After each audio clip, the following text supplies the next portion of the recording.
आपके अपने YouTube channel SKP study centre में। और आज से जो है गणित का दो पार्ट्स में सवाल बनाएंगे।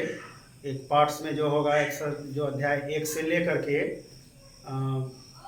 6 तक 5 तक, और दूसरा पार्ट में जो है आज हम लोग 12 अध्याय से शुरू कर रहे हैं। ये दूसरा पार्ट में होगा और एक अलग से पार्ट्स में जो है हम लोग त्रिकोणमिति को जो है कवर करेंगे। तो देखते हैं, आज पहला जो है वो है ब्रीथ चैप्टर। ब्रीथ में हम लोग कुछ बेसिक चीज़ जानने वाले हैं, तो ध्यान से इसको समझने की कोशिश कीजिएगा। और आप लोग से रिक्वेस्ट है कि ज़्यादा से ज़्यादा वीडियो को शेयर करेंगे, और नए हैं तो सब्सक्राइब करके कमेंट जरूर करिएगा। तो पहला जो है हम लोग देख रहे हैं ये है ब्रीथ। तो ब्रीथ में कुछ बेसिक चीज़ें होती है जो जानने बहुत ज़रूरी है, तभी हम इसका सवाल कवर कर पाएंगे। तो क्या है वो बेसिक पॉइंट देखते हैं।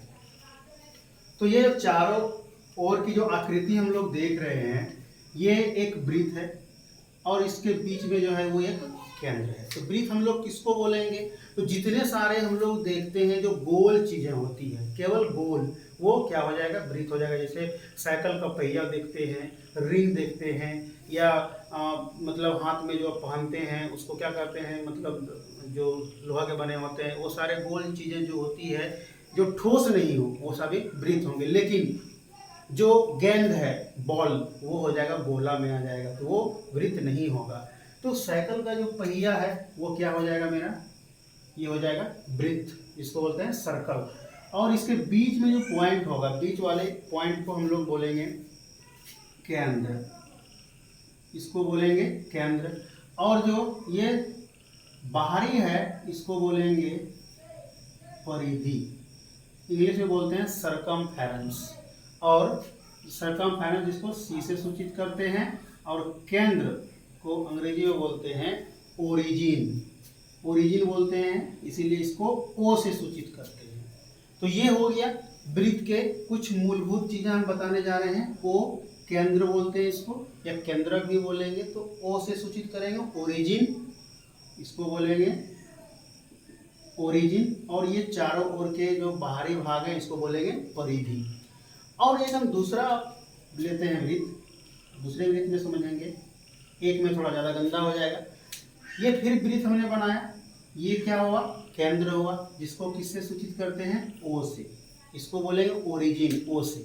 अब जो मेरा यहाँ से दिखेंगे, ये वृत्त के केंद्र से जो परिधि तक का दूरी होगा, ये दूरी को बोलेंगे हम लोग त्रिज्या। क्या बोलेंगे? त्रिज्या बोलेंगे, त्रिज्या बोलेंगे। इसको आर से सूचित करते हैं, छोटी आर से, बड़ी आर से नहीं, इसको छोटी आर से सूचित करेंगे। इसको रेडियस बोलते हैं अंग्रेजी में, रेडियस। तो ये हो गया रेडियस। लेकिन दो त्रिज्याएं, इधर भी ये आर हो जाएगा, ये भी आर हो जाएगा। ये कितने त्रिज्या हो गए? दो त्रिज्या हो गए। और दोनों ओर त्रिज्या, लेकिन वो केंद्र से आके सीधा सीधा मिले एक ओर से दूसरे ओर, तो ये हो जाएगा व्यास। मतलब कहने का, यदि ये वृत्त है तो वैसी रेखा जो केंद्र से जाती है, परिधि के एक छोर से दूसरे छोर तक जाती है, मगर वो कहां से? केंद्र से होकर जाती है। तो देख सकते हैं कि ये केंद्र से होकर गुजर रही है। इधर भी ये त्रिज्या हो गया, इधर भी ये त्रिज्या हो गया। तो दो त्रिज्या है, लेकिन केंद्र से सीधे जाती है परिधि के दूसरे छोर तक, तो इसको कहते हैं व्यास, डायमीटर, जिसको डी से सूचित करते हैं, डायमीटर कहते हैं इसको। ये हो गया डायमीटर। तो अब यहाँ पे और एक चीज समझने वाली बात है। तो एक वृत्त में कितने त्रिज्या हो सकते हैं? तो अनंत। इधर भी खींच सकते हैं, इधर भी खींच सकते हैं, इधर भी खींच सकते हैं, जहां तक खींच सकते हैं आप खींचें, लेकिन वो कहां तक जाए? परिधि तक जाए, परिधि तक जाए। ये हो गया जो है त्रिज्या। लेकिन डायमीटर किसको कहेंगे, व्यास किसको कहेंगे? फिर से एक बार, वैसी रेखा जो परिधि के एक छोर से दूसरे छोर तक जाती है, लेकिन कहां से गुजरे? वो केंद्र से, तब इसको बोलेंगे डी, डायमीटर, व्यास। और वृत्त की सबसे बड़ी जीवा कौन होती है? वृत्त की सबसे बड़ी जीवा व्यास कहलाती है। वृत्त की सबसे बड़ी जीवा व्यास को कहते हैं। तो ये था कुछ जो है मूल चीज़ें। और हम लोग आगे देखते हैं इसके बारे में थोड़ा सा, और क्या चीज़ है देख लेते हैं। जैसे ये है वृत्त मेरा, ये हो गया केंद्र। अगर यदि ये एक जीवा है, ये जीवा हो गया, तो नीचे और छोटा जो वृत्त का ये छोटा भाग जो हुआ, इसको कहते हैं लघु वृत्तखंड। और जो ऊपर बड़ा वाला भाग है, इसको कहते हैं दीर्घ वृत्तखंड। तो जीवा से जो छोटा हो वो लघु, और ऊपर जो बड़ा भाग होगा उसको वृत्त के दीर्घ वृत्तखंड बोलेंगे। तो जो छोटा लघु और जो बड़ा, और तो ये कौन क्या कहलाएगा, ये कहलाता है जीवा, जो वृत्त के दो भागों में बांटती है। यहाँ पे देख सकते हैं जीवा जो है वृत्त को यहाँ पे दो भागों में, एक वृत्त में कई जीवा हो सकते हैं, यहाँ भी हो सकते हैं जिधर मन खींचना हो। लेकिन वृत्त की सबसे बड़ी जीवा कौन, तो अभी बताएं, व्यास होती है। यहाँ लिख भी दिए हैं व्यास, याद रखना है इसको। और एक चीज है, एक वृत्त और हम लोग ले लेते हैं। ये एक वृत्त है, इसका केंद्र ये है, तो ये त्रिज्या, ये भी त्रिज्या। तो वृत्त के दो त्रिज्याओं के बीच बना क्षेत्रफल, ये त्रिज्या यहाँ से, ये भी त्रिज्या यहाँ से। तो वृत्त के दो त्रिज्याओं के बीच बने क्षेत्रफल, ये वाला भाग जो है, जो थीटा कोण से बना हो, थीटा कोण पर बना हो, उसको बोलेंगे त्रिज्यखंड, उसको बोलेंगे त्रिज्यखंड। तो जो छोटा वाला त्रिज्यखंड है, इसको बोलेंगे लघु त्रिज्यखंड। और इस जगह से जो ऊपर है, इसको बोलेंगे दीर्घ त्रिज्यखंड। तो नीचे वाला हो गया लघु त्रिज्यखंड, ऊपर वाला हो गया दीर्घ त्रिज्यखंड। अब एक चीज और, यहाँ पे जो ये चाप है, संगत चाप, ये इसको हम लोग क्या बोलेंगे, ये चाप कहलाएगा यहाँ से यहाँ। और ये कितना पे बन रहा है, ये थीटा, इधर भी आर होगा, ये भी आर होगा। तो ये हो गया लघु त्रिज्यखंड, ये हो गया ऊपर वाला दीर्घ त्रिज्यखंड। तो ये समझने वाली बात थी। अब हम जो कुछ उपयोग होने वाले सूत्र हैं उसको बता देते हैं आप लोगों को। तो कुछ ज़्यादा सूत्र नहीं है, ये बेसिक चीज़ें थी, इसको भली भांति समझ गए होंगे आप लोग। अब हम लोग जो है यहाँ पे देखते हैं कुछ सूत्र को जो उपयोग होने वाला है। तो पहला सूत्र है वृत्त का क्षेत्रफल पाई आर स्क्वायर। तो ये वृत्त है और इसमें आर जो है मेरा ये है, ये त्रिज्या होती है। और पाई का मान पता है, पाई का मान 22/7 या फिर 3.14 ले सकते हैं। तो वृत्त की परिधि, परिधि का मतलब हुआ ये चारों ओर, ये चारों ओर जो है इसको बोलते हैं परिधि। तो इसको जो यदि निकालेंगे तो 2 पाई आर से। लेकिन जब अर्धवृत्त का क्षेत्रफल बोलेगा तो अर्धवृत्त कैसा होता है, तो अर्धवृत्त ये हुआ आधा वृत्त, यहाँ से ये पूरा होता, ऐसे होता तो पूरा होता, इस जगह से है तो ये आधा हो गया। तो इसका यदि निकालेंगे हम लोग तो हाफ जो है करके निकालेंगे हम लोग।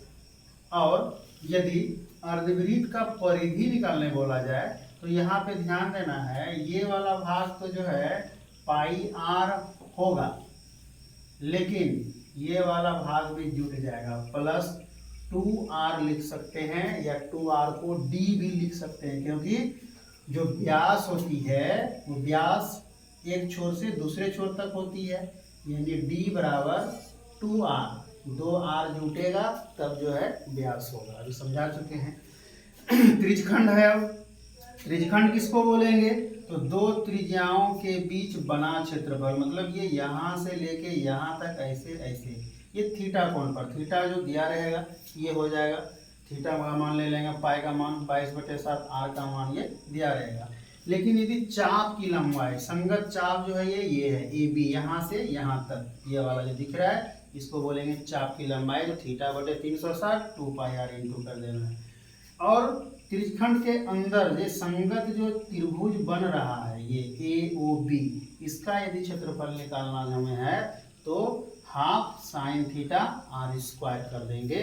तो ये मेरा ए ओ बी जो ये दिख रहा है इसका क्षेत्रफल निकल जाएगा। तो यहाँ ए बी लाइन ये क्या कहलाएगा, ये AB लाइन जो है वो जीवा कहलाएगा। तो इस तरह से ये सूत्र था। अब हम लोग देखते हैं 12 अध्याय का जो सवाल कुछ बनाते हैं, क्या है सवाल में, इंपॉर्टेंट सवाल हम लोग देख लेते हैं। तो 12.1 का पहला सवाल है कि दो वृत्त दिया हुआ है जिनमें से दोनों वृत्त का त्रिज्या, एक का त्रिज्या 19 सेंटीमीटर और एक का त्रिज्या 9 सेंटीमीटर है।